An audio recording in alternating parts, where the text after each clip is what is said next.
Hello and welcome to the Good Stories Podcast. I'm Jody, here again with Steven, and happy Halloween to everyone out there in podcast land. I want to say thank you to all of those of you who recently joined our Patreon page. I really hope you're enjoying the shorts. They're fun to do, but I get very little feedback on them, so hopefully someone likes them.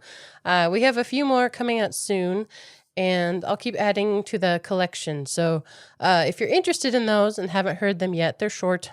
They do post to our Patreon page at patreon.com/goodstoriespodcast. We just re-listened to Cheese by Chesterton because it's great. But if you go to the Patreon and put in your email, it'll tell you anytime we post something new. And I also put those shorts up on our Good Stories Substack if you have a Substack account. So check them out if you haven't already.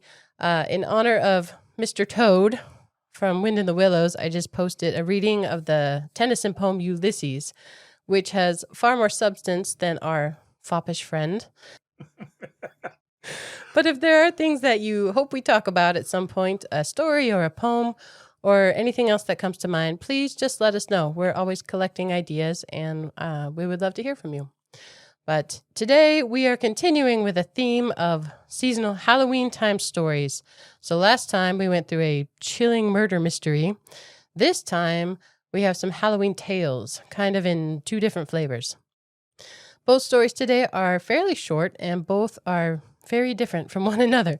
One is a true horror story, the kind of story you tell at night around a campfire. And the second is more about the fun parts of Halloween, like trick-or-treating and a mix of traditions and the stories that give us the Halloween as we know it today.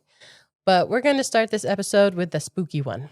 It's a horror story by Edgar Allan Poe called The Masque of the Red Death.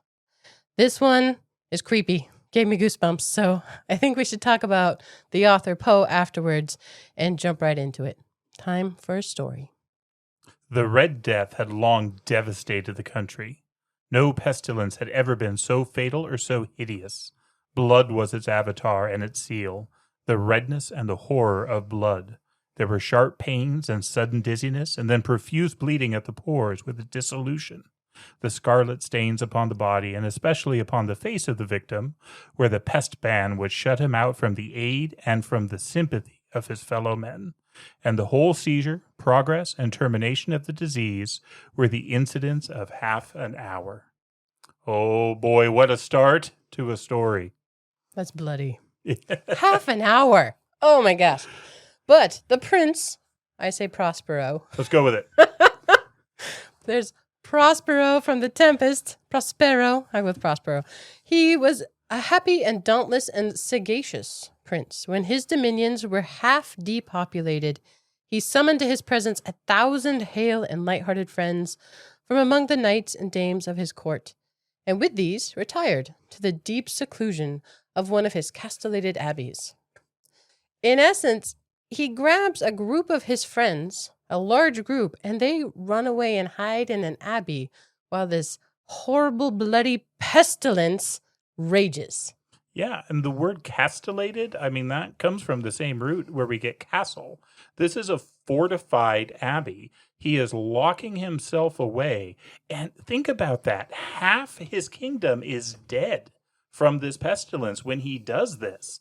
It comes on so quickly and it kills so quickly that he can know whether people have the disease. And so it's possible for him to find 1,000 of his closest friends and to bring them into this abbey. But it's not just his friends he gathers around. Prospero loves the good life. He loves wine and song and jokes and laughing and dance. And so he also brings with him buffoons and clowns and food and wine and everything he needs to be happy while he locks the disease out and they all lock themselves in. The abbey was amply provisioned. With such precautions, the courtiers might bid defiance to contagion. The external world could take care of itself. In the meantime, it was folly to grieve or to think. The prince had provided all the appliances of pleasure. There were buffoons, improvisatori, What are those? Jester, improvisers, magicians? What does that mean? I don't really know. I assumed it was people who could make up witty things on the spot, who could improvise whatever. It sounds exciting. There were ballet dancers, musicians, beauty, wine. All these and security were within. Without was the Red Death. Oh, man. It's hard to read this one. Yeah, I tell you, Poe does such a great job of being disturbing. And this one has haunted me ever since I read it for the first time because it's short. This is just a couple pages here. We thought about just reading the whole thing, but it hits. It's a punch. And so already you have this setup of something that probably isn't gonna work, right? The idea of I will use my money, my wealth, my influence to just protect me. I don't know that that's going to work, but if it's going to work, he's got the right situation. He's got a fortified castle-like abbey. He's got all his friends around him. He's got food. He's got wine. But what's the old saying? Anywhere you go, there you are. This prince is weird. He's got a love of the bizarre, of the macabre. And so the abbey he actually has designed in strange ways. He's got all these different rooms, each with its own color. The rooms of each color described in immense detail, and each one is different than the other. I mean, he's quite the artistic dude, I guess, this prince. To the right and left, in the middle of each wall, a tall and narrow Gothic window looked out upon a closed corridor, which pursued the windings of the suite. There's stained glass windows, and they describe the colors. The first one is blue, and vividly blue were its windows. The second chamber purple, and its ornaments and tapestries. Third was green. Fourth furnished with and lighted with orange. The fifth with white. The sixth with violet. The seventh apartment was closely shrouded in black velvet tapestries that hung all over the ceiling and down the walls, falling in heavy folds upon a carpet of the same material and hue.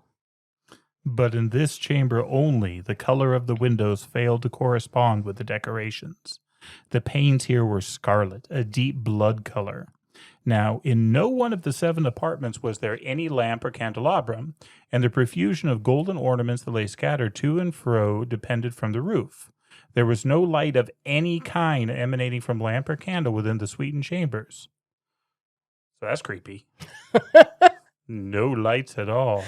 But in this room, in the last one, but in the western or black chamber, the effect of the firelight that streamed upon the dark hangings through the blood-tinted panes was ghastly in the extreme, and produced so wild a look upon the countenance of those who entered that there were few of the company bold enough to set foot within its precincts at all. So people just didn't go into this room. And just to make it spookier, not only was it black and the color of blood, not only did the firelight make these strange colors in it, but there was a clock because there needed to be horrific gonging going on. A gigantic clock of ebony. And it describes the pendulum. I mean, clocks, he does use those in other stories. Yeah. There's something about the slow ticking of a clock. A large one that booms out. At this point, they've been welded inside this castle. They've been inside, 5 or 6 months? Yeah. And just the Red Death is raging outside. They have a huge party. These people at this party, there's 1,000 of them just having this grand time. And this is a costume party, a masque, the Masque of the Red Death. They're all dressed up and having a great time, except when this clock chimes. And they all stop in fear when this clock chimes in this party. Every hour. Can you imagine having been in this place for 6 months and every hour there's this chiming that the musicians stop playing because they feel compelled to listen to it? Yeah, it is a well-crafted scene of contrast, right? You've got the frivolity of the masquerade. You've got the dancing and the laughter and the joy, but then you also have the darkness and the underlying just bizarreness of the prince. Yeah, it says his plans, the prince's plans, were bold and fiery, and his conceptions glowed with barbaric luster. There are some who would have thought him mad. His followers felt that he was not. It was necessary to hear and see and touch him to be sure that he was not. You had to check. Right? Are you Is he? sure? Is he? Think he might be. Seems pretty mad. Man, just the idea of all of his people and subjects being decimated by this sickness, and they're just having this happy party inside. It's creepy. It is creepy. And it gets creepier because, as you mentioned, there is now going to be a masquerade, a costume ball where everybody is going to dress themselves up. And in the taste of the prince, they're going to do it in disturbing ways. The goal here is to look as awful as you can, near as I can tell, to be scary. I mean, it's Halloween, right? It's dressing up and being terrifying. But one thing occurs that makes us understand that some things just aren't funny. It happens at the stroke of midnight. So this terrifying clock is chiming 12 midnight. And then somebody enters. It says that he out-Heroded Herod. He crossed a line at this place where they are hiding away from this sickness. Should we describe that phrase, out-Heroded Herod? Oh, yeah. Herod, of course, is the great king of Israel in the first century, around the turning from the BC to the AD years. Famously, he was one that the wise men went to seek to say, we have heard that the king was born and we have come to worship him. We followed the star. And Herod sends them out to try and find this usurper and famously kills all the children of Bethlehem once he can't find him. And so this is a horrible and a wicked man. And so to out-Herod Herod is to go dark indeed. It says, it happened that the last echoes of the last chime had utterly sunk into silence, and there were many individuals in the crowd who had found leisure to become aware of the presence of a masked figure. And it says it arrested their attention, and there's a buzz about this figure because the feeling is disapprobation, surprise, then finally of terror, of horror, and of disgust. A person walks in dressed like the Red Death, like a person with the sickness. His mask is the sickness. And nobody had noticed it before, but man, are they afraid. And who is this guy, and how does he dare to do this?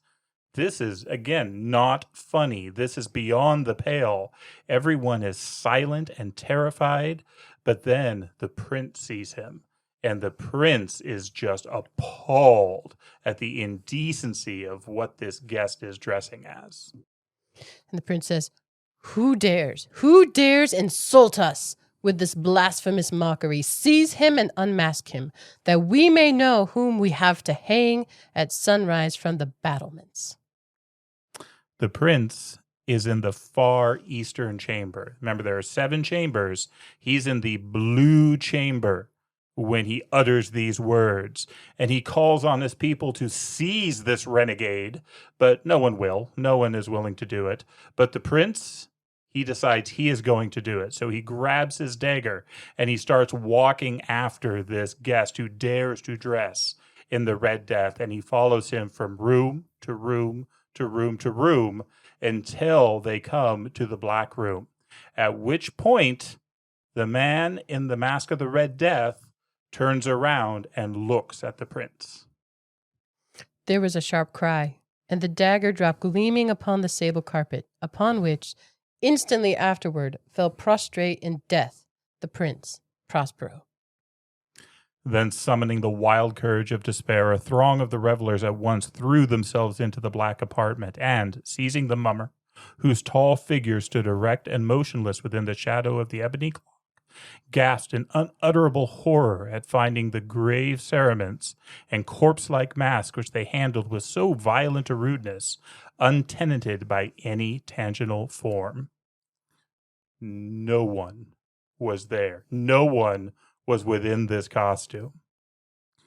And now was acknowledged the presence of the Red Death. He had come like a thief in the night, and one by one dropped the revelers in the blood-bedewed halls of their revel, and died each in the despairing posture of his fall, and the life of the ebony clock went out with that of the last of the gay, and the flames of the tripods expired, and darkness and decay and the Red Death held illimitable dominion over all. The end. Whew. It is masterfully told. Chilling. Steven. When we were coming up with stories to do around October, this one came to my mind. So we are not fans of horror. I think it's safe to say that for either you or myself. I am not a fan of horror. This is difficult for me to read. I get that pit feeling in my stomach, but he conveys it excellently well. I mean, it is haunting. One of the things that I love about this particular story and why I think this one is a good story worth reading and worth knowing is really the lesson it teaches. The idea of shutting yourself off from suffering, the idea that me and my privileged few are going to be safe, we're going to close ourselves off and have joy while everyone else has pain, while everyone else dies and suffers. That just selfishness. I don't think it's possible. I think by shutting yourself in like that, or more to the point, when you shut out the world, when you try and shut out suffering and pain and others, you're really locking yourself in. And we carry our own poisons, our own diseases with us. And so Prince here, he signed his own death warrant when he decided he was going to try and live forever. And he was going to try and raise himself above other men. And I think just that lesson of pride and hubris is worthwhile. Yeah, and Poe is important. I think most people have heard his name as an author, specifically to do with the poem The Raven. I mean, most people read that in school. But he was a big deal when he started writing. I did read that a lot of his stories came from some version of reality, some story, a real story that struck him, and he kind of made telling about it. So I don't know if you found this, but 10 years before this came out in 1842 was when it first published. Poe was in part of a cholera epidemic. He survived, clearly, but it was this pandemic. It started in India and it spread. It was wildly contagious. So through Europe and then to the United States. I believe he lived in Baltimore at the time. And the symptoms were different. But at this time in Paris, when cholera was just raging, they had a masked dance, a masquerade ball, to celebrate what seemed to be the end of the world. At the stroke of midnight, one of the guests arrived dressed as a person suffering from cholera. So in poor taste, I guess it was in the newspaper. It was in the New York Mirror, and he probably saw it there. I mean, the parallel is pretty clear. Yeah. But yeah, he survived cholera, but he saw a lot of people die around him. Wow. It's terrible. Yeah. Poe is an interesting guy, and it's hard to separate fact from fiction during the life of Poe himself. He wasn't that old when he died. He was 40 years old when he died in 1849, and the circumstances of his death are, to say the least, confusing. There's all sorts of argument about how and what and why he died, and I don't have an answer for it. And it gets complicated by the fact that he had people who didn't like him very much. And so not long after his death, people were writing these scathing stories about him, saying that he was just, drunk and on drugs, and this was the reason. Now, was he? Maybe. That's what makes it even more complicated, but it's just so hard to know. Interesting guy. Do you know he went to West Point? No, really? Yeah, this really surprised me. So he had a fairly challenging childhood. So his parents both died young. He was adopted by, I want to say, an uncle. They often didn't get along. At one point, he lied to get into the military. He enlisted in the military under a fake name, but something happened to where he was able to secure an appointment to West Point. He had to find somebody else to finish his tour of service as an enlisted. That was something that was allowed back then, but then he signed up into West Point, but apparently hated it, and so he failed out of it after like a year or two. I mean, I think he intentionally failed out of it and then went to make his living as a writer. There's some argument that he's one of the first to actually make his living as a writer, certainly in America. Interesting guy. The Raven made him huge, well known, but he was never particularly well off in his life, and he had problems. I mean, he had gambling problems and probably substance problems. Famously, he married his very, very young cousin when he was much older. But interesting guy. extremely unsettling, both in his personal life and in his writings, but memorable. And I read that Tennyson, the poet Tennyson, Lord Alfred Tennyson, stated that Poe was, quote, America's most original creative genius. I mean, there weren't a lot of authors coming out of the U.S. that could compete, I guess, with those out of Europe, and Poe was one of them. It is hard to argue against his creativity. Much of it disturbing, but certainly creative. But also his artistry is incredible. He tells disturbing things beautifully. And short. He had a thing about writing anything that could be conveyed, should be conveyed. You should be able to read it in a sitting, not long books. That was not his flavor. You could pack it all in one massive, depressing punch. I don't know how you feel about this, but in kind of our modern world where you and I have grown up, it doesn't really feel like poetry is in vogue. Poetry isn't really kind of the thing. I mean, there are those who claim they like poetry, but if you try and get people to read poetry or long stretches of it, it usually doesn't go over very well. And it's not like I'm seeing a whole lot of new books of verse, right, where they're hailing these new poets. Many of these great authors, though, of the last couple hundred years are kind of failed poets. They saw themselves as poets first, couldn't make money off of it, and so then they launched into prose. I'm thinking of C.S. Lewis, and Poe, I think, is another one that fits that category. And I think there's something to that grounding in poetry that just makes their craft of words so good. So I made a bit of a timeline just because I was curious, what stories would Poe have read in terms of horror and fantasy in his time frame, kind of in the area of, I call them Halloween stories, but it's broader than that, kind of the Gothic novel. I think this is a great idea. I'm really interested in this because we take for granted a lot of this background of Gothic stuff, but I'm betting Poe didn't have most of it. So. It is interesting. And again, these are just ones that I was aware of, so I'm sure there's more out there that would frame it better.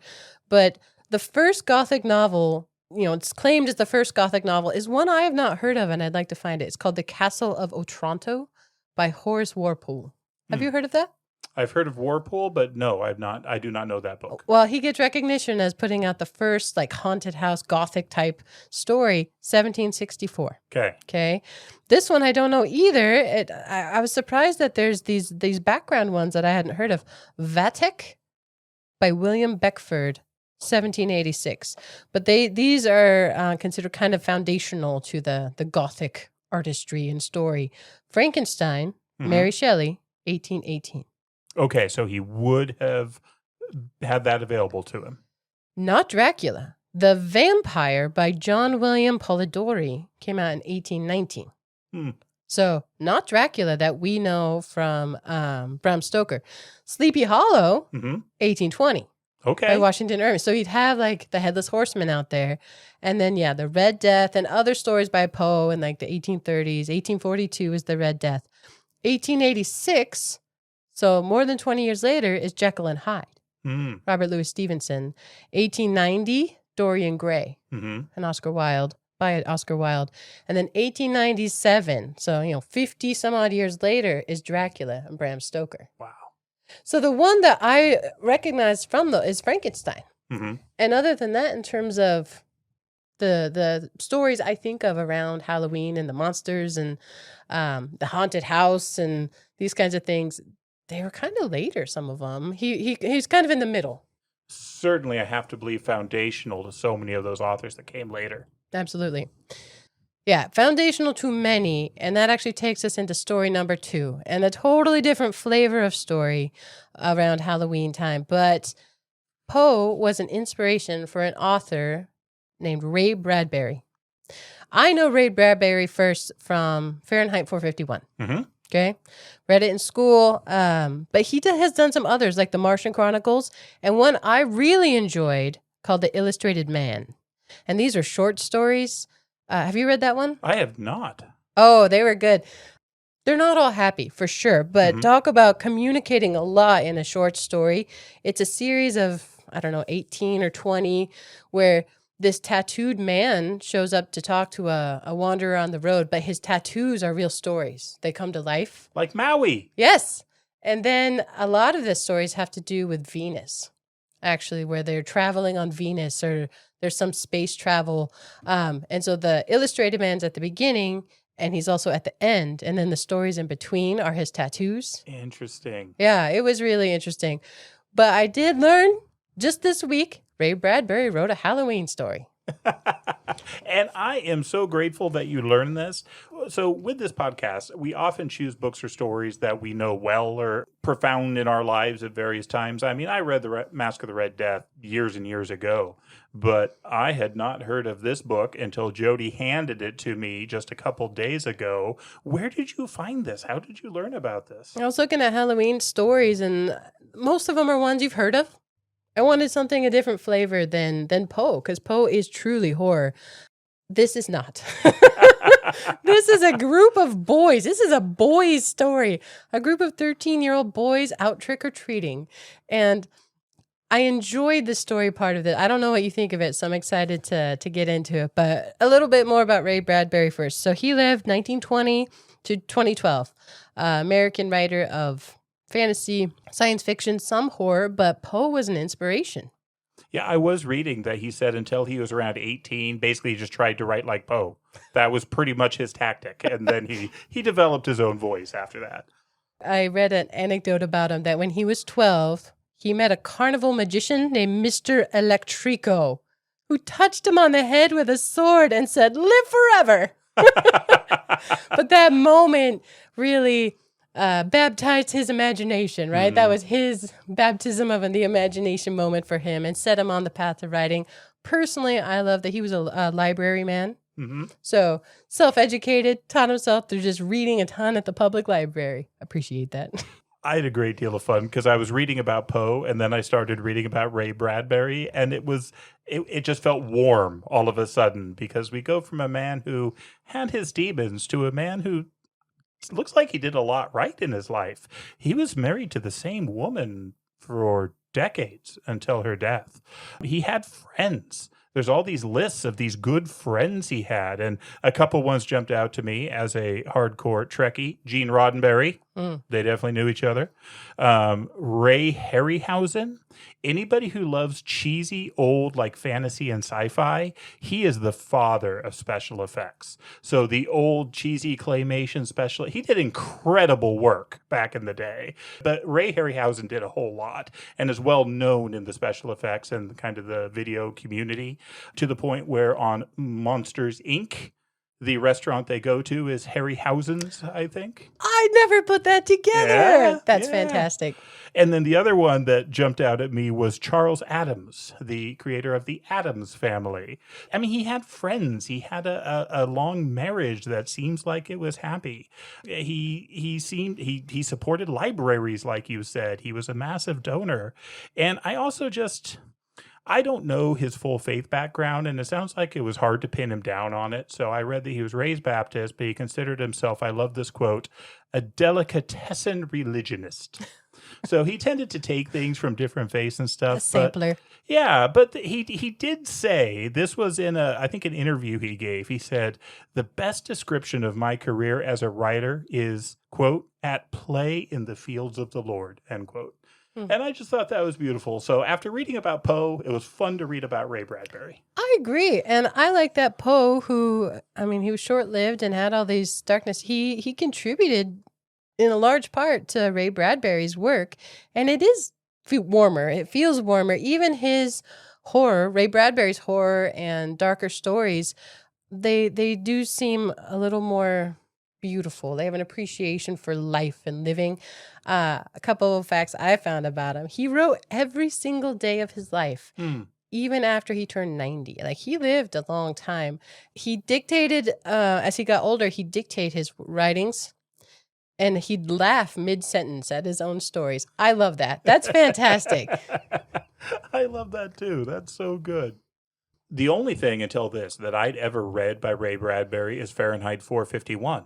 But that was a masterful piece of work. Maybe we'll do that on the show sometime. I think about the seashells in his wife's ears from that story all the time when I have my, earbuds in. Oh, yeah. Earbuds, whatever they're called. Yeah, the first time I was driving on a freeway and saw a speed minimum, I thought about that story as well, because that plays into it too.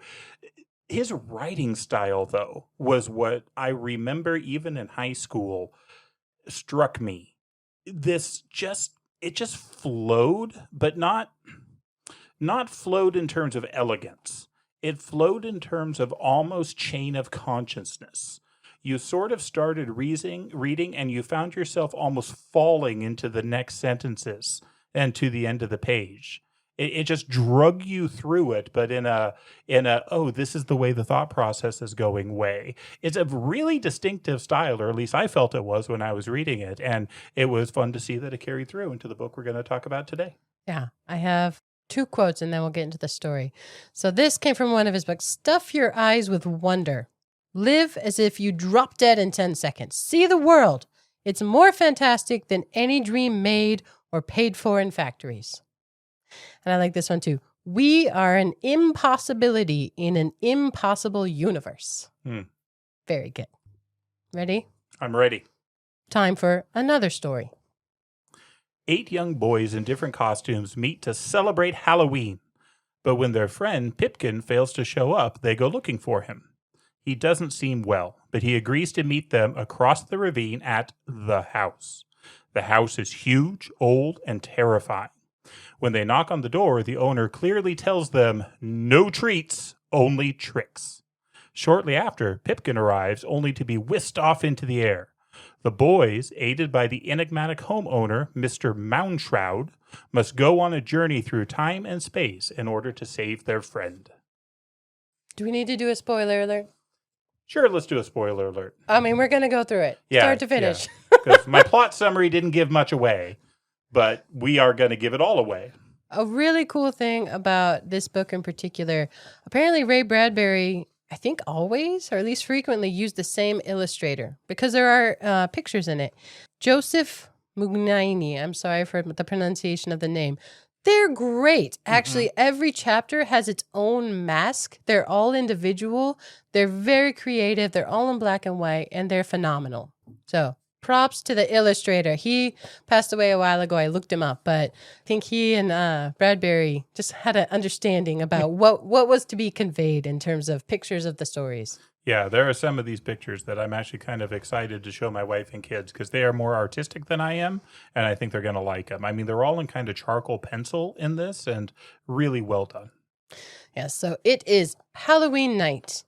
I'm going to read the first part. It was a small town by a small river and a small lake in a small northern part of a Midwest state. There wasn't so much wilderness around you couldn't see the town, but on the other hand, there wasn't so much town you couldn't see and feel and touch and smell the wilderness. The town was full of trees and dry grass and dead flowers now that autumn was here, and full of fences to walk on and sidewalks to skate on, and a large ravine to tumble in and yell across, and the town was full of boys. Yeah. And this is that first example of that kind of falling through words because it just keeps going. I mean, that's a good place to stop, but when you're reading it, you won't stop there because it says, and was full of boys, and it was the afternoon of Halloween, and all the houses shut against a cool wind, and the town full of cold sunlight.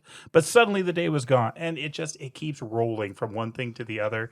And it is so fitting for this first chapter because we get to meet, first of all, a young boy named Tom Skelton, who is dressing as a skeleton. Makes sense with the name of Skelton.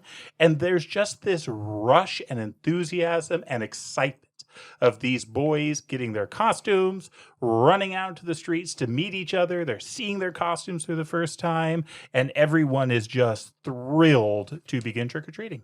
Yeah, and they all have masks on, so they can't quite identify each other. One is a witch and an ape man and a skeleton and a beggar. They're all different. Mr. Death himself with a scythe is there. And the skeletons. So Tom Skelton is kind of told from his perspective mostly. Sort of the protagonist. Yeah. But he's the leader of the gang. Let's go with the representative of the group of boys. And so they're just so excited. And it paints this wonderful picture of a Halloween night just kicking off. And these boys are excited to go trick-or-treating together. But then they look around, and someone's missing. Now, there's only 8. There's not 9. There should be 9. And they talk about the fact that they even feel his absence. So it's not just that they counted. It's that a part of the group is not there. And it turns out it's a really important part of the group It is Pipkin. Joe Pipkin. And I love how he describes these things. So Joe Pipkin was the greatest boy who ever lived. That is a massive compliment. The grandest boy who ever fell out of a tree and laughed at the joke. The finest boy who ever raced around the track, winning, and then, seeing his friends a mile back somewhere, stumbled and fell, waited for them to catch up, and joined breast and breast, breaking the winner's tape. The jolliest boy who ever hunted out all the haunted houses in town. I mean, it does just keep going. It rolls along describing kind of their ringleader. You know, it reminded me of a Sandlot. Yeah. Benny the Jet Rodriguez. Oh, Benny. Yes, he is such a leader and an example, but he's still so boy. That's this kid. But he's missing from the group, and they notice. And they're waiting. They can't get started without him. It wouldn't be Halloween without Pipkin. They're going to go find him. What a great example of boyness, of just an awesome boy. Where he talks about that he was winning the race, but he wasn't going to win it because it was by too far. I mean, that's just heroic, right? So we love Pipkin from the beginning. But they go to his house, and he's not looking good. No, it says he stepped out. Not flew, not banged, not exploded. He only stepped out. This is out of character, wildly out of character. And he wasn't wearing a mask. No mask. Moving along like an old man almost. And so they yell for him, hey, come on. And he's holding his side. I mean, clearly something's off with their friend. And he's like, you guys go. I'll meet you at the house. They describe him as pale, too, more Yeah. than normal. And yeah, so he's going to meet them at the house over the ravine. And I love the small town feel of this. Everyone knows the ravine. And then the house. What other house could it be? But he promised he's going to meet them there. And Pipkin keeps his promises. So they feel a little bit better. And they head off over the ravine in the direction of the house. I've marked so many of these descriptive paragraphs. I won't read them all, but I did really enjoy them. Oh, yeah. Where they describe the ravine in the way that a young boy turning into a young man with a group of friends on Halloween, and the way that they would look at this ravine. And then Tom Skelton, dressed as a skeleton, cold in his bones. So clever. I think it's just great details. Cold in his bones. But then they plunge into the ravine and off to the house. And the house is great because it's terrifying. They describe the chimneys and how the whole house is squeaking and moving and groaning on them. And then the door knocker. The door knocker is Marley. A Marley knocker. It's from A Christmas Carol, right? The Marley Yes. knocker on the door where it turns into his face. This house comes with a Marley knocker. Well, it's going to take a brave boy to go up on these steps. And I love the description of this where Tom takes a step and everyone is like, they're so impressed. But they finally go up and they knock on the door. Darkness moved within darkness. Inside the house, a long way off, someone was walking toward the door. Whoever it was must have been dressed all in black, for they could see nothing but a pale white face drifting in the air. An evil smile came and hung in the doorway before them. Behind the smile, the tall man hid in shadow. They could see his eyes now, small pinpoints of green fire and little charred pits of sockets, looking out at them. Trick or treat? Trick, said the smile in the dark. Treat? Yes, sir. The wind played a flute in a chimney somewhere, an old song about time and dark and far places. The tall man shut up his smile like a bright pocket knife. No treats, he said, only trick. The door slammed. And the dust flies everywhere. The boys are spooked. And it says the Marley knocker was not scowling now, but smiling an evil smile. It's so creepy. They step off the porch and they start going around the house. But they only go a little way around the house because there they see the tree. They look at this tree, for the tree was hung with a variety of pumpkins of every shape and size, and a number of tints and hues of smoky yellow or bright orange. A pumpkin tree, someone said. No, a Halloween tree, said Tom. And he was right. It's a great end to the chapter. And he was right. So here we have the Halloween tree. The pumpkins on the tree were not mere pumpkins. Each had a face sliced in it. Each face was different. Every eye was a stranger eye. Every nose was a weirder nose. Every mouth smiled hideously in some new way. There must have been 1,000 pumpkins on this tree, hung high and on every branch. 1,000 smiles, 1,000 grimaces, and twice times 1,000 glares and winks and blinks and leerings of fresh-cut eyes. So not only are they pumpkins, they are jack-o'-lanterns on the tree. Each one done differently. I mean, what an amazing thing to see. The description, I think, of smiles are very good, where there's the different kinds, and all these pumpkins are smiling. And at some point, the kid dressed as the Grim Reaper with his scythe, he describes that smile. And there's the smile on the man in the door. So all of Halloween is smiling. Just some are creepier than others, but one at a time. These jack-o'-lanterns, the pumpkins on the tree, start to light up. They have interior fire, and one at a time they show up as different things because they're all carved differently. But this tree starts to just explode with light and color. It's super cool. There's only one possible response to this, as uttered by our hero Tom Skelton. Gosh.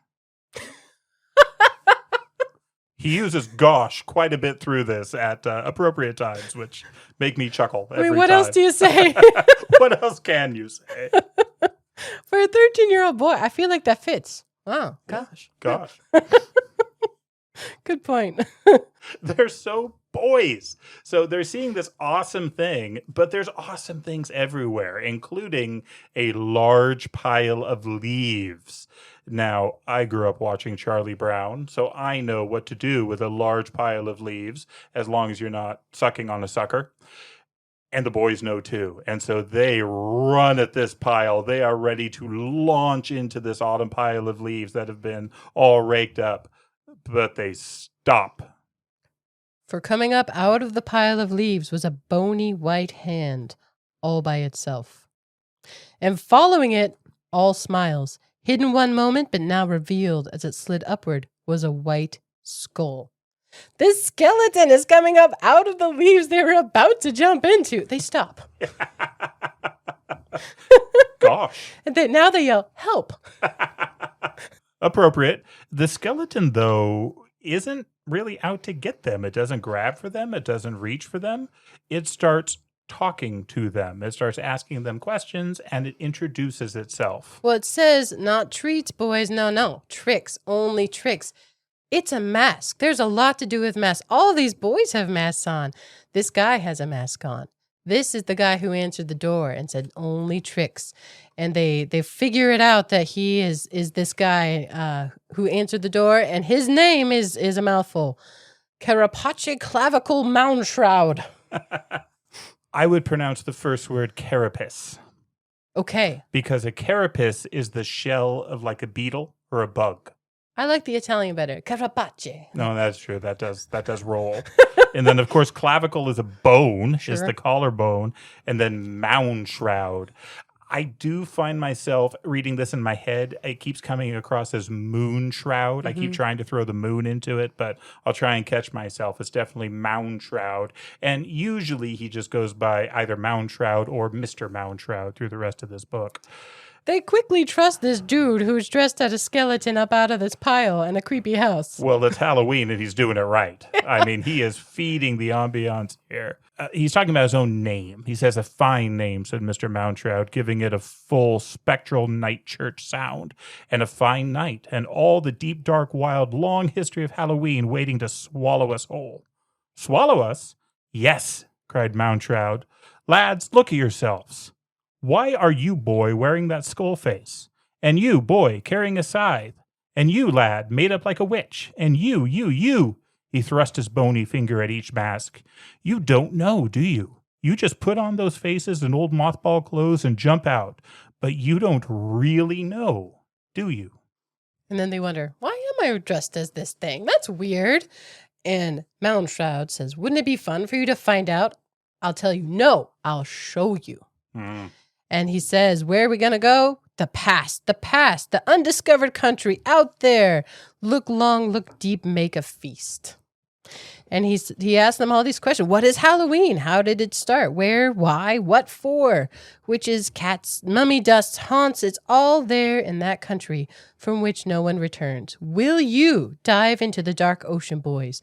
Will you fly in the dark sky? I would like to talk about the undiscovered country. I'm not sure that any reader of Shakespeare can hear that phrase and not immediately think about Hamlet. He is describing the undiscovered country as the past, something to be explored, but that's not where this term comes to us from in literature. So I'm just going to read out this monologue. This is from Hamlet, Act 3, Scene 1. Enter Prince Hamlet. To be or not to be? That is the question. Whether 'tis nobler in the mind to suffer the slings and arrows of outrageous fortune, or to take arms against a sea of troubles, and by opposing end them. To die, to sleep no more, and by a sleep to say we end the heartache and the thousand natural shocks that flesh is heir to. 'Tis a consummation devoutly to be wished. To die, to sleep perchance to dream. Aye, there's the rub. For in that sleep of death what dreams may come, when we have shuffled off this mortal coil, must give us pause. That's the respect that makes calamity of so long life. For who would bear the whips and scorns of time, the oppressor's wrong, the proud man's contumely, the pangs of dispirited love, the law's delay, the insolence of office, and the spurns that patient merit of the unworthy takes, when he himself might his quietus make with a bare bodkin? What would these fardels bear, to grunt and sweat under a weary life, but that the dread of something after death, the undiscovered country, from whose bourne no traveler returns, puzzles the will, and makes us rather bear those ills we have than fly to others that we know not of. Thus conscience does make cowards of us all, and thus the native hue of resolution is sicklied o'er with the pale cast of thought, and enterprises of great pith and moment with this regard their currents to turn awry, and lose the name of action. The undiscovered country. This is death. And this is what he's talking about in this chapter, or at least you got to think about it when he uses the words. Yeah, and he puts it out there as this big adventure. And these are boys, they want adventure, but they do pause. We'd like to go. I mean, sounds fun, right? But Pipkin, we've got to wait for Pipkin. He sent us here. We're waiting for him. And then they see him coming toward them, but it says that he calls out to them, here I am, but in a frail voice. And he's always a small figure standing with a lit pumpkin on the far side of the ravine. And he says, I don't feel so good, but I had to come. Wait for me. They saw his small figure run down the middle of the ravine on the path. Oh, wait, please wait. The voice began to fail, and then the light goes out. And they start chasing after him. This is Pipkin. They have to go to him. They have to go to him. But this is where really weird things start happening. I mean, if Mr. Moundshroud wasn't weird enough, things take a turn here. They see the moon. They see the clouds. The moon is looking down with a great eye down the path, but the path is empty. Pipkin, nowhere to be seen. And they hear his voice way off. He's been whisked away to somewhere in the cold star air. The boys don't know what to do. They have to help him. They have to find him. And Mr. Moundshroud steps up, and they immediately trust him. At least they're together. Well, he's got a plan. He says, this is bad. I fear something has taken him away. And they want to, where? To the undiscovered country. The place I wanted to show you, but now... And they're like, that's something. Was it death? Did death grab Pipkin and run? And Moundshroud says, borrowed is more like it. Perhaps to hold him for ransom. Can death do that? Sometimes, yes. And Tom says, oh gosh. See, it just works. What else do you say? Well, Mr. Moundshroud knows what to say. Apparently, there's a circus grounds here, an abandoned circus grounds. And he says the most logical thing that could be said. A kite, boys. Build a kite. Quick. They use these old circus posters, and Moundshroud says, if we fly fast, maybe we can catch Pipkin. They're going to catch up to him They thought of All Hallows Night and the billion ghosts a-wandering the lonely lanes in cold winds and strange smokes. They thought of Pipkin, and they say yes. No more gosh.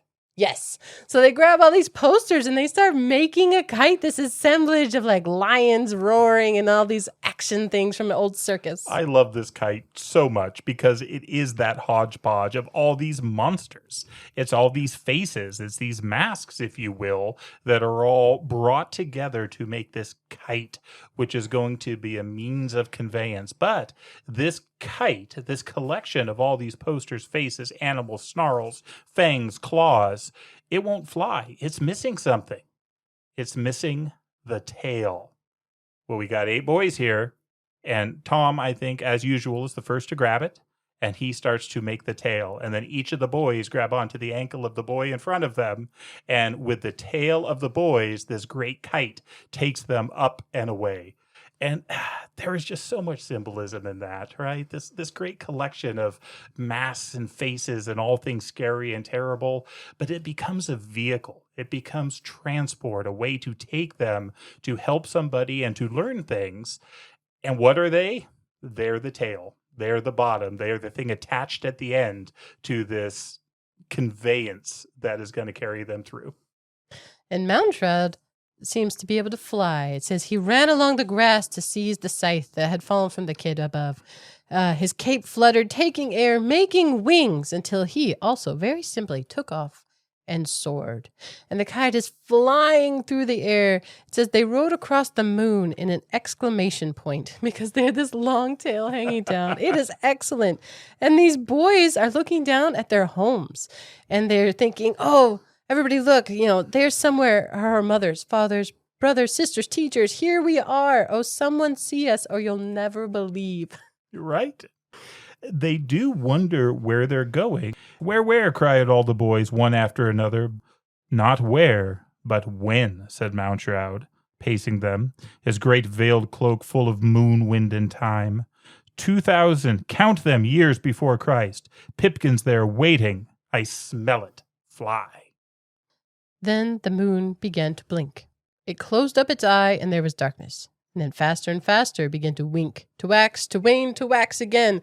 They travel back in time. It says the moon extinguished and relit itself, and finally it stops winking and holds very still. And they look down, and they see the sun. It's midday, and there's Egypt, the River Nile, the Sphinx, the pyramids, but it's all brand new. It's just been built. I love it. It is so cool. It's all there. The Valley of the Kings, the Sphinx, the pyramids. Mr. Mountroud called Tom Skelton. Where is he? He's not there. But they hear this voice down in this pit. And I think they're off on the side of a pyramid. I mean, they're going to go deep. A long strip of mummy cloth snapped out into the sunlight. It was as if the very tomb itself had stuck out its old dry tongue, which lay at their feet. They follow this strip of cloth down into the darkness. That's right. A mummy strip. This is what you wrap a mummy in.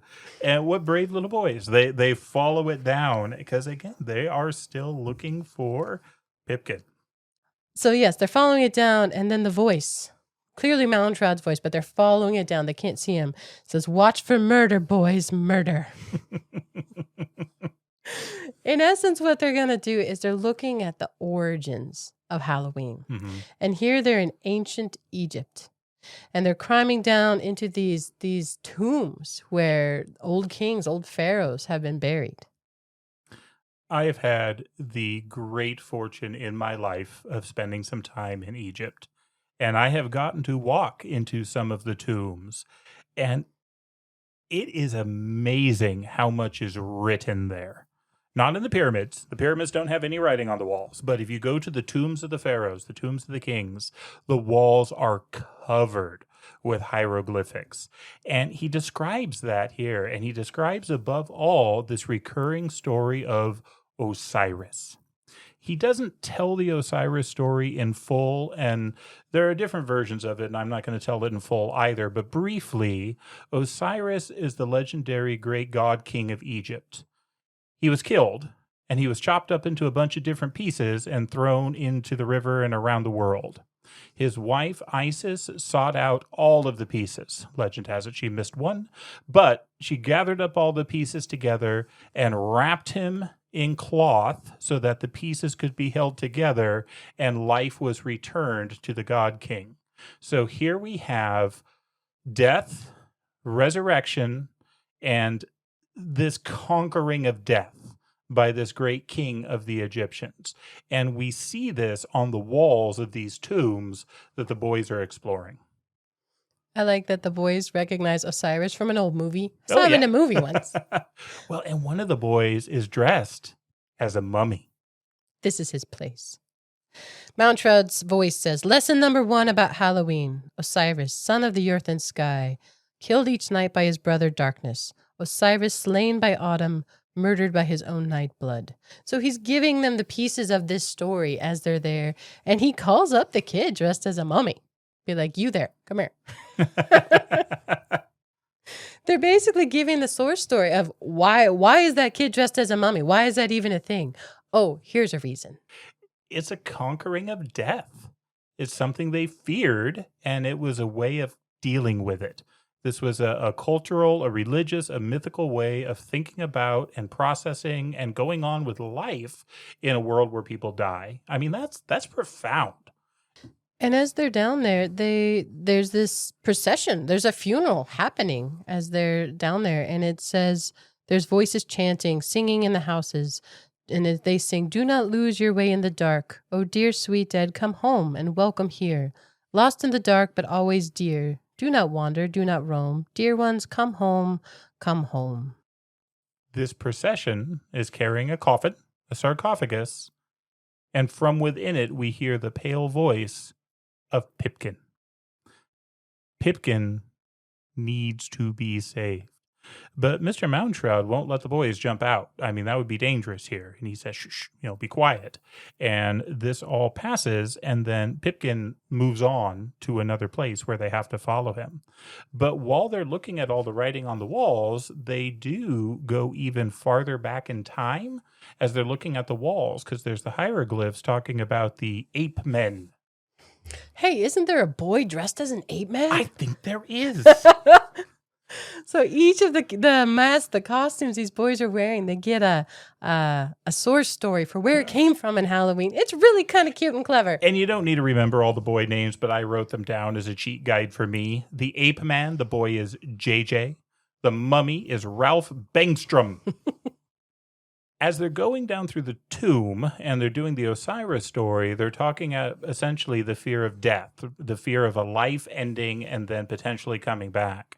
With the ape men, that hasn't even progressed to that point. They're still scared about the sun going down and not coming back.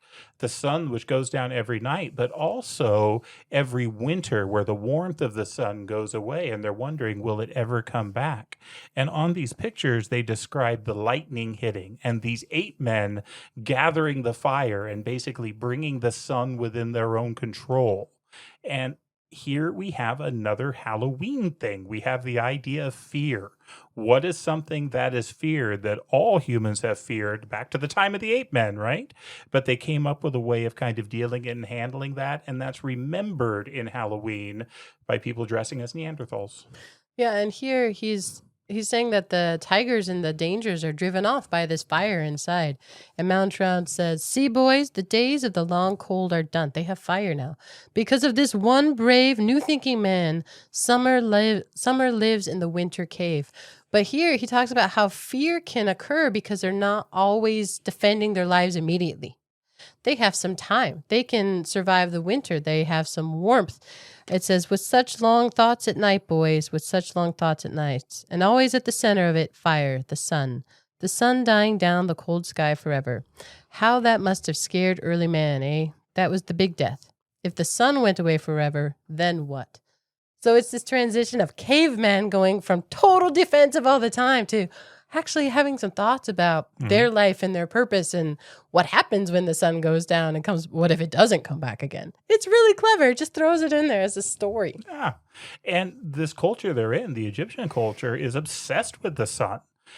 And there are pyramids, which are awesome. and there are boys. And Mr. Moundshroud says there's more to see. And they walked out of the catacombs into the twilight of an old Egyptian day. A great pyramid lay before them waiting. Last one to the top, said Moundshroud, is a monkey's uncle. And the monkey's uncle was Tom. Again, gasping, they reach the top. These boys, they're just delighted. The sun is going down. They're coming at the top of this pyramid right as it goes down. And Moundshroud says, there it goes, boys. The heart, soul, and flesh of Halloween, the sun. There Osiris is murdered again. There sinks Mithras, the Persian fire. There falls Phoebus Apollo, all Grecian light. Sun and flame, boys. Look and blink. Turn that crystal spyglass. Swing it down the Mediterranean coast 1,000 miles. See the Greek Isles? They're shifting again. Mm-hmm. And through this spyglass, they get to see the Greek Festival of the Dead, the Feast of Pots. It's a prehistoric trick-or-treat, maybe is the way to think about it, where they're cooking all these foods and putting these pots of food out on the sills so that the dead don't come back and torment them. This is, again, a way of using a ritual, a ceremony, a participation in something to overcome a fear, to overcome something in their life that is a darkness. And this is the Greek way of doing it, at least at that time. And we have this line of Halloween that we've had from the ape men through the Egyptians and now into the Greeks. Yeah, here's where we get ghosts, because the people in Greece they're painting this dark tar on the doorposts, and the boys are like, what are they doing that for? And pitch, corrected Moundshroud, black tar to glue the ghosts, stick them fast so they can't get inside. And Tom's like, why didn't we think of that? That's a good idea. Our ghost is George Smith. He's the little boy who's the ghost. But they keep looking. They don't stay with the Greeks. They can look through time with this eyeglass. And so then they get to the Romans as well. And he gets to see the Greco-Roman world as they're experiencing this and the way they're dealing with this. Yeah, and in Rome, the people are putting food on graves inside of cemeteries, remembering the dead. And then they continue on because they see the fires along the Mediterranean coast, fires burning north through Europe, fires of fear, flames of celebration. Up now, fly. And off they are again. I love this transition. Every time they travel, there's a different way of doing it. We've had the kite. We've learned that Mr. Moundshroud can just fly on his own.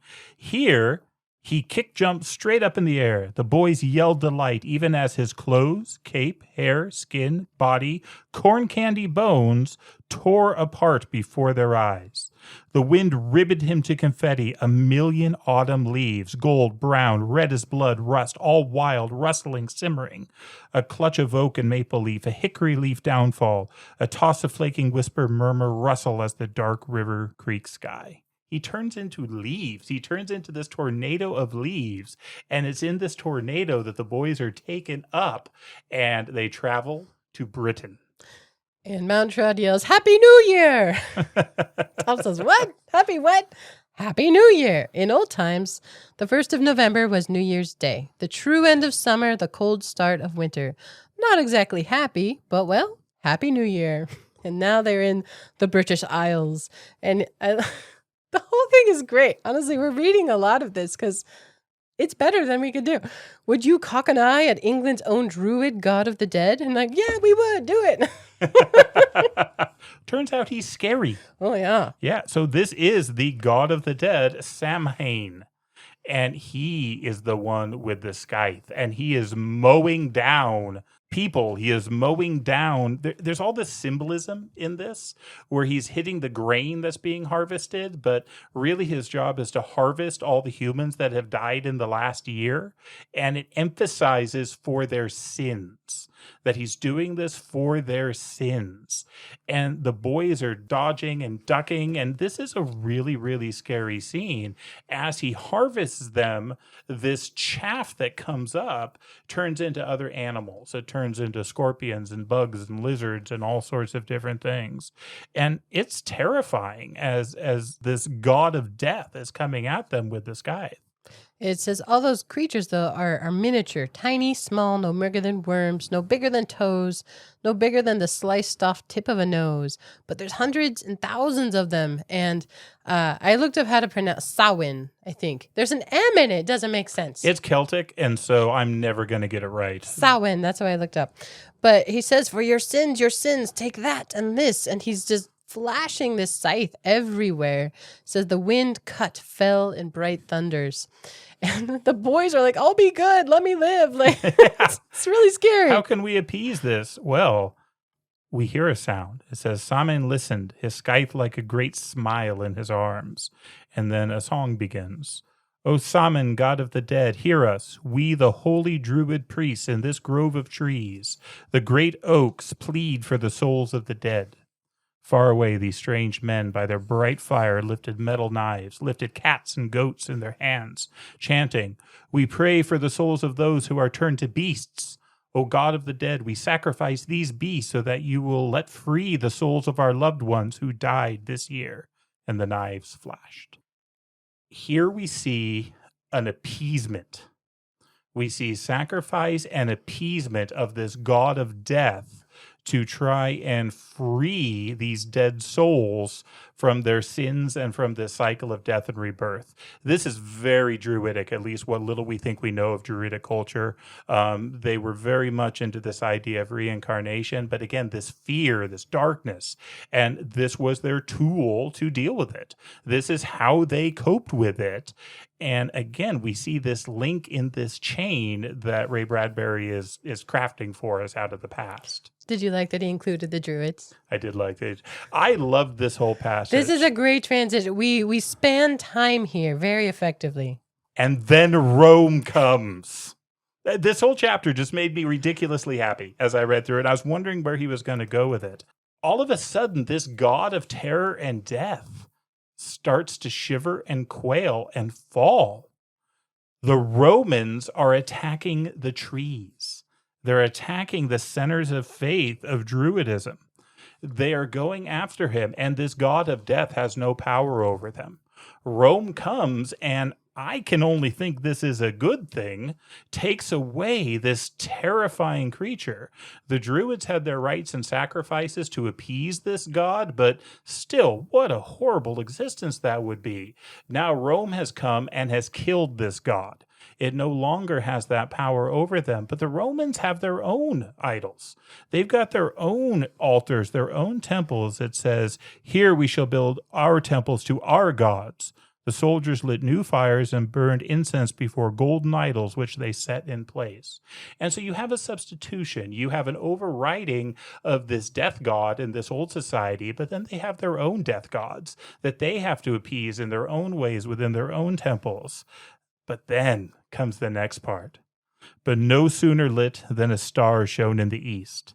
On far desert sands to camel bells 3 wise men moved. The Roman soldiers lifted their bronze shields against the glare of the star in the sky, but their shields melted. The Roman idols melted and became shapes of Mary and her son. The soldiers' armor melted, dripped, changed. They were dressed now in the garments of priests who sang Latin before yet newer altars, even as Moundshroud, crouching, squinting, weighed the scene and whispered to his small, masked friends. Yeah, he says, gods following gods. So from the Druids destroyed by the Romans, replaced by Christianity, and the Latin singing. I mean, it's just a really wonderful and fast summation of this transition of religious practices. And how much hope. How much hope we have now, because you have a god of death who just harvests and must be appeased with blood, with cats and goats and sacrifice. And then light of learning came in with Rome, but you still required this legalism, this appeasement, things that had to be done, these contracts with the gods that had to be kept, and you just kind of hope they'd leave you alone. But then comes the god of life. Then comes the god of living. And, oh, death, where is your sting? And so we have this beautiful transition and this movement. Now, Moundshroud is still here, and Halloween is certainly not over. And I could see somebody reading this where Christianity is just the next step, and then something else supersedes it. But that's not what we see. And so let's go to the next step. Well, don't forget Pipkin. They remember him at each step. They're like, hey, where is Pipkin? Because every now and then they hear his voice. And he says, I think I'm on a broom. It's taking me away. And so he's off into the sky again for this next iteration of rites. And here they go to the October Broom Festival, the annual migration in the darkest of dark ages. I love it says the sky was swept clean with brooms. So the Dark Ages, the brooms, the witches. So we had the progression, right? The 8 men. We had the Egyptians. We had Greeks and Romans. We had Salmon, however it's pronounced. We have the Romans who came after that. Well, the Samhain, it's the scythe. They're referencing the Grim Reaper costume in that one because each boy is dressed as one of these iterations. Yes, next step is a witch. And the next step is the witches. Well, what fearful powers do they have?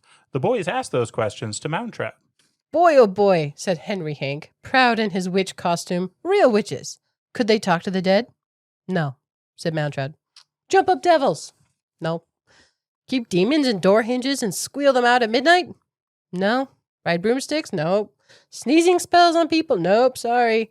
Kill folks by sticking pins in dolls? Nope. He says, well, heck, what could they do? Nothing. Nothing, cried all the boys, affronted.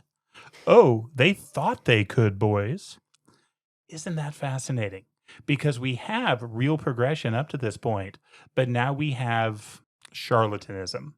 We have people claiming these powers of darkness, but these powers of influence over others, but they're a fraud. They actually have no powers within themselves. But by claiming them, they have made themselves targets. Yeah, he says, what does the word witch truly mean? And he says, wits, intelligence, that's all it means, knowledge. So any man or woman with half a brain and with inclinations towards learning had his wits about him, eh? And so anyone too smart who didn't watch out was called a witch. I mean, Monty Python, right? Oh, very much so. It's a witch. And just because I can't pass over this as a lover of the Middle Ages, the witch hunts were not medieval. The witch hunts were Renaissance and early modern period. Blame the Puritans, not the Scholastics.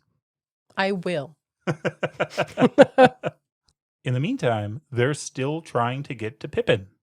They're still trying to get to Pipkin. And he's saying, meet me in the air. Meet me in the air. What are they going to do? What do you need next? And Mountrout walks them through a logical progression that obviously they need churches. Well, he says, what's bigger than demons and witches? And the kids guess, like bigger gods, bigger witches? But Tom's got it. He's like, bigger churches. We have a boy dressed as a gargoyle. Yes. So they are going to go build the Cathedral of Notre Dame. How awesome is that? It sucks for Pipkin. He's up at the top of this in the clock tower, and he's the pendulum. Yeah, and the bells. Knocking back and forth. Poor guy. Asking for help. I know. Help. It's a rough day. He's not feeling good at all. But the boys are there to help him. They are ready. And it turns out that just with their minds and their imagination, they can build this great cathedral. They can build this bell tower. And so they have to take steps, though. And every step they take, the stones rush up and form under them. And so they go up and they build the bell tower and the great cathedral of Notre Dame. It's like in Mary Poppins when she makes the steps out of the smoke and they keep going because the step isn't there until they take it. Or the other one, Indiana Jones. That's the one I was thinking of. Where he has to take his step of faith out into the, invisible over the ravine, but then it's there. It builds as they run up to help their friend. They get up to the top. They should be able to help him, but there's something wrong. The church is missing something. It doesn't have what it needs. What is it missing? And then they realize it is missing the gargoyles. So where are they going to get the gargoyles? Well, they have one, the little boy dressed as one, but Mountrout basically says, yeah, you whistle for them. Whistle for fiends, give a high great tootling blow for beasties and ferocious fanged loomers of the dark. It's very exciting. Well, this scene is because Wally Babb sucked in a great breath. He's the gargoyle. He whistled. All whistled. And the gargoyles, they came running. Which is to say, that all the old beasts, all the old tales, all the old nightmares, all the old unused demons put by, and witches left in the lurch, quaked at the call, reared at the whistle, trembled at the summons, and in dust devils of propulsion skimmed down the roads, flitted skies, buckshot through shaken trees, forded streams, swam rivers, pierced clouds, and arrived. It's so good. I love that he describes them as the unemployed of all midnight Europe. They're looking for a job anyway. Come on to Notre Dame. It works out for everybody. Yeah, all of a sudden it is the cathedral that is meant to be. I mean, this is a part of the structure. This is a part of the cathedral, and just how cool is that? The place is covered in gargoyles, but they're still looking for their friend. I like this part. Now that Notre Dame was infested with various beasts and spidering leers and gloms and masks, why, here came dragons chasing children and whales swallowing Jonahs and chariots chock full of skulls and bones. It describes the variety of things that show up at this place. And if you've never looked at medieval art, Google it. Look at Notre Dame Cathedral. Look at these different places because you have all this. You have all these stories of the Bible wrought in stone and in stained glass. But then you do have these gargoyles. It's just incredible. And I think he does a great job with it here. All beasts took root. All grimaces froze to stone. All cries faded. Except for one. They can hear their friend again. He's part of this group. He's mounted up on this church, and they try to reach him. He becomes a gargoyle. He's sticking out of the wall, but they're having a really hard time hearing him. And again, Ray Bradbury was so clever in this because the only way he could speak was with the elements passing through him. So he doesn't have his own tongue and lungs and respiration, but when the wind blows, he can utilize that to make sounds out of his gargoyle mouth. When the rains come down and the waters pour, he can use that movement to articulate and to speak. And I just think that is ridiculously clever. Yeah, because when the wind's blowing, it's intermittent, so it can only get out a little bit at the time. But when it rains, it says Pipkin began to utter syllables in liquid tongues with clear, cold rainwater words. I mean, it's this silly story about this group of boys trick-or-treating mixed with awesome history and these beautiful descriptions of the cathedrals and the monsters and the history. It's really cool. I was shocked and delighted with this book. I had a lot of fun. They take the opportunity to ask Pipkin, though, where have you been? What's going on? How can we help you? And Pipkin starts to tell a story that's as disjointed as what the boys have experienced. I mean, he's been everywhere. He's been through these places that they've been to. They ask him if he's dead, and he says, no, not yet. Part of me in a hospital a long way off home. Part of me in that old Egyptian tomb. Part of me in the grass in England. Part of me here. Part of me in a worse place. They want to know where. How do we help you? Then rain poured out of his eyes like tears. And they reach up to touch him, to help him. But before they could reach him, there's a lightning bolt. And off he goes again. And off he goes. But Mr. Moundshroud is still with them. And he seems to be helping, we think. And he tells them it's time to go to Mexico. He is in Mexico. And the kite comes back. The autumn kite comes back. But this time, Moundshroud is the tail. Yeah, and the boys are the faces with all their masks on. And yes, they head to Mexico for the Day of the Dead. During the journey, they do go across Ireland. He asks them if they want to stop because it's the potato famine is what they're going through. And so there's all the beggars starving to death in Ireland. And one of the little boys is dressed as a beggar, but they decide that they don't need to stop there. So they continue to Mexico to the Day of the Dead. And I think I'll read the inscription here. So Ray Bradbury dedicated this book with love for Madame Mana Garou de Bamsel. I'm sorry, however I said it. Met in 1945 in the graveyard at midnight on the island of Llanito at Lake Pátzcuaro, Mexico, and remembered on each anniversary of the Day of the Dead. So all these stories about the ritual and traditions of Halloween and the sources, Ray Bradbury had a special place in his heart for the Day of the Dead. And he describes how it, occurs across South America. And here, the dead are remembered. And the boys at some point realize, oh, we don't remember them at home. It's about these spooky things, right? These costumes we have on the Masque, the trick-or-treating. But here on the Day of the Dead, everyone's remembering the people that they love, and they have a role in the evening. Yeah, they walk into the cemetery and they're blown away by what they see, because the cemetery, the graveyard, is full of families, of moms and dads and daughters and sons and brothers and sisters and aunts and uncles, all basically having a meal with the dead. It's really beautiful, and it's bright and it's light, and there's all this celebration, but this kind of weird celebration, right? It's all skulls, it's all bones, it's all candy skulls and candy bones, but there's fireworks and celebration, and they talk about that communion with the dead, where they do remember them. And I think at some point the line comes up that their Halloween is better than ours. Yeah. It says a real person once, remembered now. And the boys are like, better and still better. And yes, there's a vendor of skulls. So each of them gets their name. The vendor asks for their names, and they're given a skeleton, sugar skeleton, with their name on it. But there are tricks that occur here as well, because, Tom, the little boy Thomas, comes and grabs the skull and runs away with it. Each of them, there's a little Mexican boy who has the same name that comes and grabs the skull. Counterpart, yes. It's fantastic. It's just this great back and forth with, again, laughter and, kind of some scary things, but some fun things, and all with candy and sugar. And there's and fireworks. Cool. We should have fireworks on Halloween. That's awesome. I like Mountshot says, hold on to your sweet craniums and get. It is something they notice, though. There's a skull for everyone, but they cannot find Pipkin.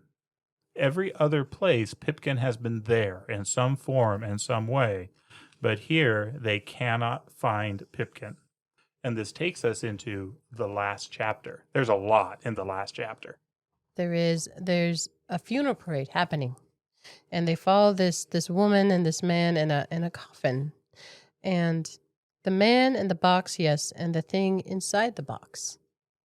And they follow it to catacombs.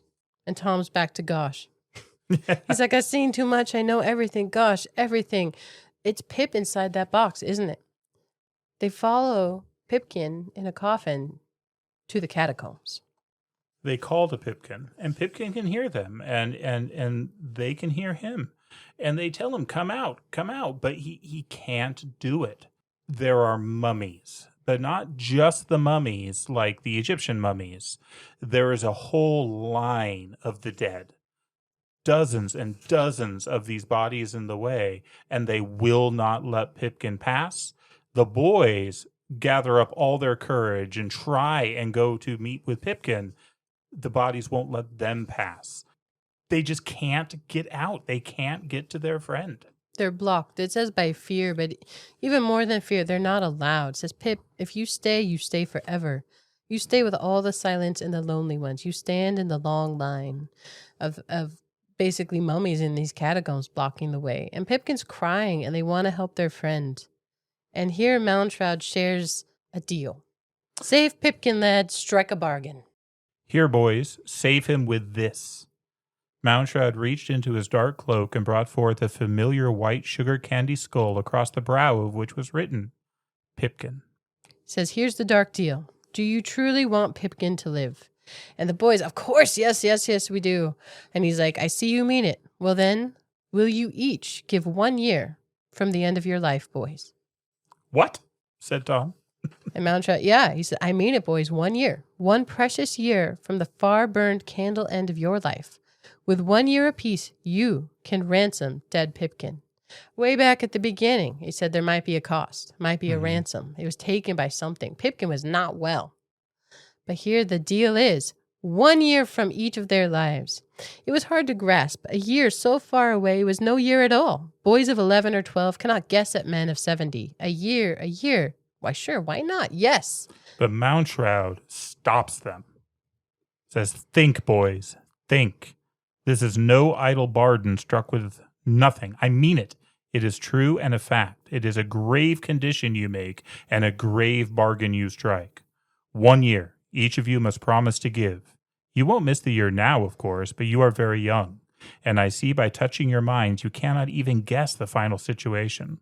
Only later, 50 years from this night or 60 years from this dawn, when you are running low on time and dearly wish an extra day or so of fine weather and much joy, that's when Mr. D for Doom or Mr. B for Bones will show up with his bill to be paid.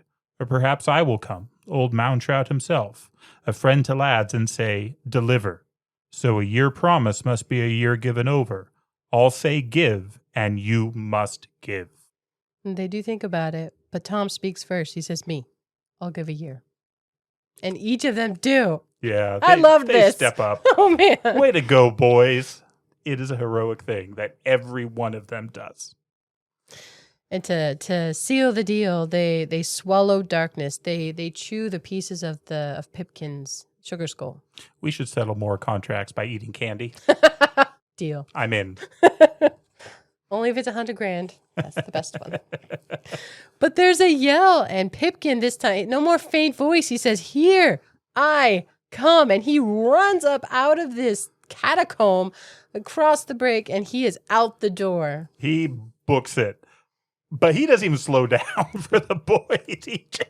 He just keeps going. And the boys all wonder, did it work? He ran home. That's where he went. Home. And then the boys go home. They all fly in, and home, there's the courthouse. There's my house. There's the Halloween tree. After this whole journey, they are back home. And they do wonder, is Pipkin okay? So they go to his house. And his house is pretty dark. He's not there. Turns out he is in the hospital. He is not at home, which is why there's no decorations, there's no jack-o'-lanterns, there's no lights. But he's in the hospital, and they learn, I think somebody tells them that he had surgery on his appendix, and he is safe. I love what the boys do next. They make the house festive for Pipkin, because Pipkin loves Halloween. And so they go get jack-o'-lanterns. They light candles. They make it so it'll be a thing of happiness for him. There's another mention of Mr. Marley, which I just like that there's a Marley knocker on the creepy house. And the tree. The tree is all covered, but one by one, the lights go out on the tree. The jack-o'-lanterns fade on Halloween night. I think there's one thing we skipped over when the boys came back. They do a ride down the banister inside. They get inside the house finally. And it turns out on every floor are the time periods that they visited. The ape man jumps off at the basement, and they just keep jumping off at every level. And then Tom Skelton, who is dressed in the bones, he's the Day of the Dead, the Mexico, he jumps off at the top floor. And so they all get to jump off in these areas, and they learn this lesson, basically, of Halloween, and it all gets sort of summed up for them. That all these celebrations are kind of a continuation of the same thing that has occurred over time. Yep, it's all one, and it's about remembering those you've loved. It's about having these wonderful times and all of these source stories. It's all rolled into this thing where they save their friend. Mm-hmm. Love it. And then it's as the kids go home and each one closes their door, the light on the Halloween tree goes out. Until at the end, there's only two left. There's the big one at the top. That's Mr. Moundtrout. And then there's the one for Tom Skelton, who is there because he and Mr. Moundtrout have a conversation. Yeah, he says, Mr. Moundtrout, who are you? He says, I think you know, boy. I think you know. And he asks, will we meet again? Many years from now, yes. I'll come for you. And, oh, Mr. Moundtrout, will we ever stop being afraid of nights and death? And I like this answer. When you reach the stars, boy, yes, and live there forever, all the fears will go, and death himself will die. It's beautiful. And finally, Tom leaves. He closes his door. His pumpkin goes out. And last of all, Mr. Moundtrout blows out his pumpkin. And Halloween is over for that year. What a great story, Jody. I really enjoyed this one. Fun book. I mean, the illustrations are great. I love the one at the end. Yes, very good. It's Mr. Moundtrout with the moon behind him, and it's just beautiful. I thoroughly enjoyed this. It was brand new to me, but definitely one I will read again in the future. The descriptions in it are wonderful. I feel like those are the kinds of books I end up picking because they just flow, and they're lovely to read. They feel nice, even when you're talking about hard things, even when you're talking about death and their friend who keeps escaping them. And It's such a boy story. He Mhm. conveys boyness so well. At some point in there, it says that all boys really want to do is go fight dragons, right? And so they get to go on this epic thing. Really did enjoy it. Okay, well, I can't only do horror. So we had to mix it up a little bit, but Poe is a talent, and most people, I think, have heard of The Raven. So we started with a short from Poe. I think we'll end with a poem from Poe. I'm going to read The Raven. If you don't want to listen to me reading it, though, I do recommend the Simpsons version, read by James Earl Jones with assist from Homer. So, also great. But here goes The Raven by Edgar Allan Poe. Once upon a midnight dreary, while I pondered weak and weary over many a quaint and curious volume of forgotten lore, while I nodded, nearly napping, suddenly there came a tapping, as of someone gently rapping at my chamber door. "'Tis some visitor," I muttered, tapping at my chamber door. "Only this, and nothing more." Ah, distinctly I remember, it was in the bleak December, and each separate dying ember wrought its ghost upon the floor. Eagerly I wished the morrow, vainly I had sought to borrow from my book surcease of sorrow, sorrow for the lost Lenore, for the rare and radiant maiden whom the angels name Lenore, nameless here forevermore. And the silken, sad, uncertain rustling of each purple curtain thrilled me, filled me with fantastic terrors never felt before. So that now, to still the beating of my heart, I stood repeating, "'Tis some visitor entreating entrance at my chamber door, some late visitor entreating entrance at my chamber door. That it is, and nothing more." Presently my soul grew stronger, hesitating then no longer. "Sir," said I, "or madam, truly your forgiveness I implore. But the fact is I was napping, and so gently you came rapping, and so faintly you came tapping, tapping at my chamber door, that I scarce was sure I heard you. Here, I opened wide the door. Darkness there, and nothing more." Deep into that darkness peering, long I stood there wondering, fearing, doubting, dreaming dreams no mortal ever dared to dream before. But the silence was unbroken, and the stillness gave no token, and the only word there spoken was the whispered word, "Lenore." This I whispered, and an echo murmured back the word, "Lenore." Merely this, and nothing more. Back into the chamber turning, all my soul within me burning, soon again I heard a tapping, somewhat louder than before. "Surely," said I, "surely that is something at my window lattice. Let me see then what thereat is, and this mystery explore. Let my heart be still a moment, and this mystery explore. 'Tis the wind, and nothing more." Open here I flung the shutter, when with many a flirt and flutter, in there stepped a stately raven of the saintly days of yore. Not the least obeisance made he, not a minute stopped or stayed he, but with mien of lord or lady, perched above my chamber door, perched upon a bust of Pallas just above my chamber door, perched and sat, and nothing more. Then this ebony bird beguiling my sad fancy into smiling, by the grave and stern decorum of the countenance it wore. "Though thy crest be shorn and shaven, thou," I said, "art sure no craven, ghastly, grim, and ancient raven, wandering from the nightly shore. Tell me what thy lordly name is on the night's Plutonian shore." Quoth the raven, "Nevermore." Much I marveled this ungainly fowl to hear discourse so plainly, though its answer little meaning, little relevancy bore. For we cannot help agreeing that no living human being ever yet was blessed with seeing bird above his chamber door, bird or beast upon the sculptured bust above his chamber door, with such name as Nevermore. But the raven sitting lonely on the placid bust spoke only that one word, as if his soul in that one word he did outpour. Nothing further than he uttered, not a feather than he fluttered, till I scarcely more than muttered, "Other friends have flown before. On the morrow he will leave me, as my hopes have flown before." Then the bird said, "Nevermore." Startled at the stillness broken by reply so aptly spoken, "Doubtless," said I, "what it utters is its only stock and store, caught from some unhappy master, whom unmerciful disaster followed fast and followed faster, till his songs one burden bore, till the dirges of his hope that melancholy burden bore, of never, never more." But the raven still beguiling my sad fancy into smiling, straight I wheeled a cushioned seat in front of bird and bust and door. Then upon the velvet sinking, I betook myself to linking fancy unto fancy, thinking what this ominous bird of yore, what this grim, ungainly, ghastly, gaunt, and ominous bird of yore meant in croaking, nevermore. This I sat engaged in guessing, but no syllable expressing, to the fowl whose fiery eyes now burned into my bosom's core. This and more I sat divining, with my head at ease reclining, on the cushion's velvet lining that the lamplight gloated o'er, but whose velvet violet lining with the lamplight gloating o'er, she shall press, nevermore. Then methought the air grew denser, perfumed from an unseen censer, swung by seraphim whose footfalls tinkled on the tufted floor. Wretch, I cried, thy God hath lent thee, by these angels he hath sent thee, respite, respite and nepenthe from the memories of Lenore. Quaff, O quaff this kind nepenthe, and forget this lost Lenore. Quoth the raven, nevermore.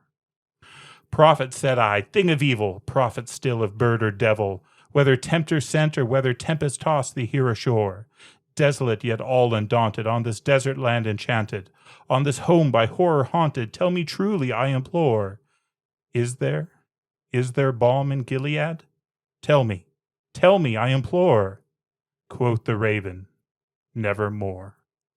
Prophet, said I, thing of evil, prophet still of bird or devil, by that heaven that bends above us, by that God we both adore, tell this soul with sorrow laden, if within the distant Aidenn, it shall clasp a sainted maiden whom the angels name Lenore, clasp a rare and radiant maiden whom the angels name Lenore. Quoth the raven, nevermore. Be that word our sign in parting, bird or fiend, I shrieked upstarting, get thee back into the tempest and the night's Plutonian shore. Leave no black plume as a token of that lie thy soul hath spoken. Leave my loneliness unbroken, quit the bust above my door. Take thy beak from out my heart, and take thy form from off my door. Quoth the raven, nevermore. And the raven, never flitting, still is sitting, on the pallid bust of Pallas just above my chamber door. And his eyes have all the seeming of a demon's that is dreaming, and the lamplight o'er him streaming throws his shadow on the floor. And my soul from out that shadow that lies floating on the floor shall be lifted nevermore. And with that, we'll turn the page, and we hope you join us for the next chapter.